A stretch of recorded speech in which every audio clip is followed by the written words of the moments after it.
And now I'd like to call up the chair of the Labor Heritage Foundation to introduce tonight's winner. With that, Saul Schniderman, everybody.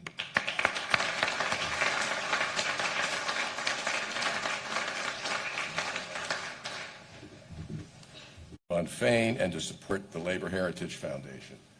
In 1983, we were founded as a nonprofit organization to inspire workers and to provide them with the cultural and artistic tools to revitalize their unions.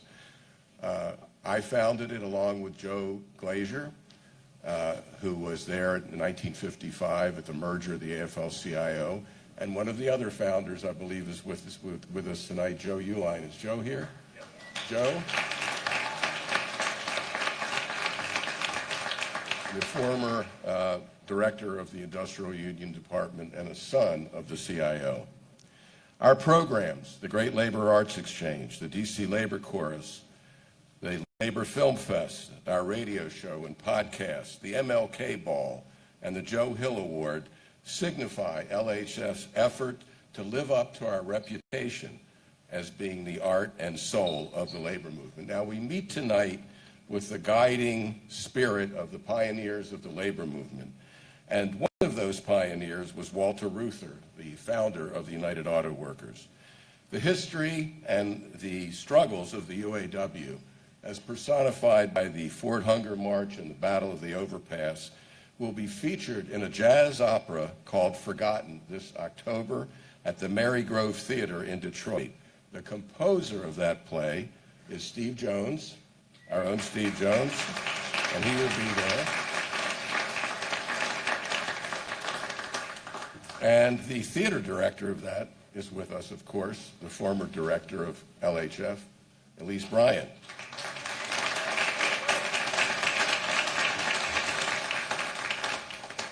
Walter Reuther believed, and so does Shawn Fain, that when you get strong enough to bring the company to the bargaining table and negotiate a contract, the best approach for the labor leader to take is to come out swinging.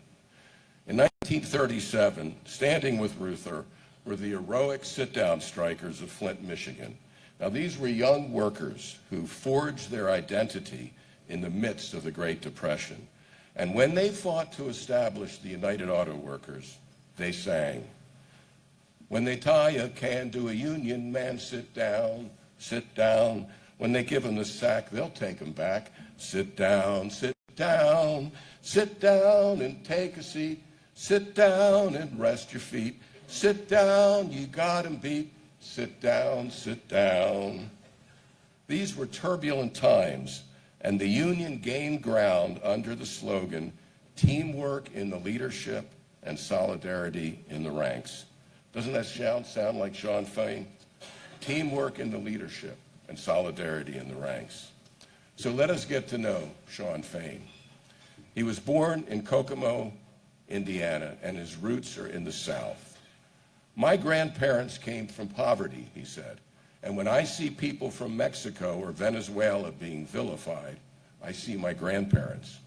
They were born in Kentucky and Tennessee rather than across the border, but I don't see them as different. Stanley Fain, his grandfather, worked at Chrysler for 35 years, and many of his relatives worked for GM. Shawn graduated from Taylor High School in Kokomo, where he played basketball for 4 straight seasons. This was Indiana, where basketball is a religion.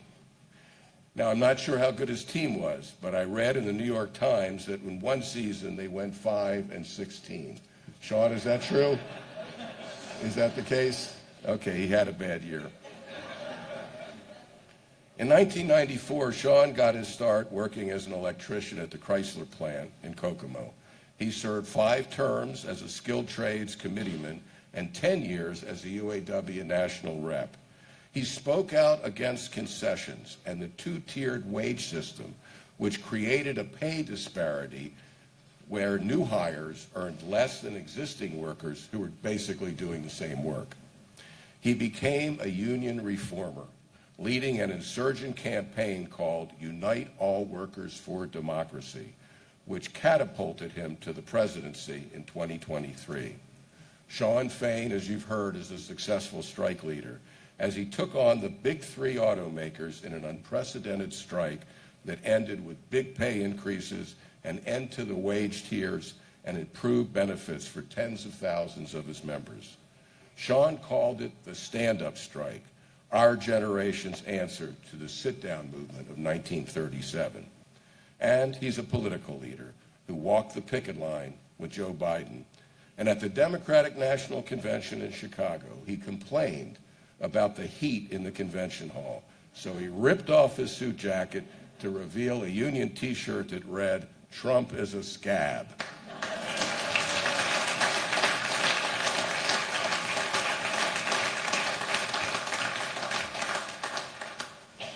When he speaks about working people, he sounds a little bit like Mother Jones.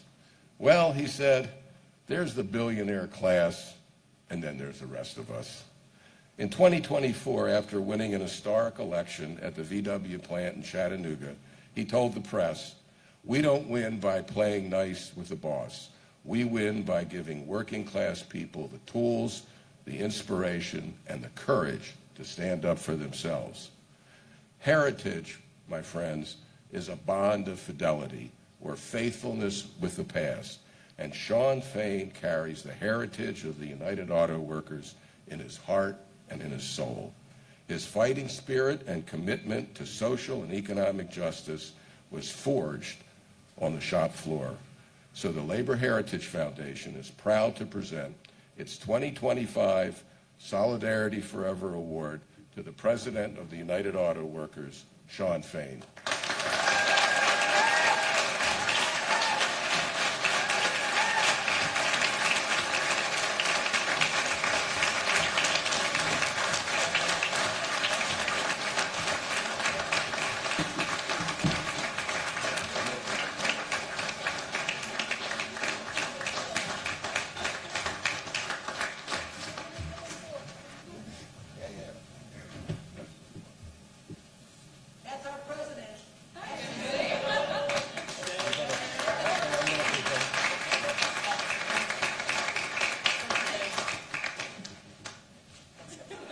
And to read the award is Ashley C. from SEIU and the president of the Labor Heritage Foundation. Oh, hey, y'all. Thanks for coming.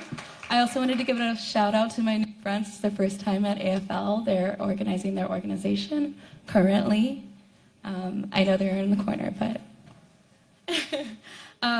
so the Labor Heritage Foundation proudly presents the 2025 Solidarity Forever Award to Shawn Fain in recognition of your creative, electrifying, and inspiring leadership, which has reignited the spirit of solidarity and energized a new era of labor power across the nation.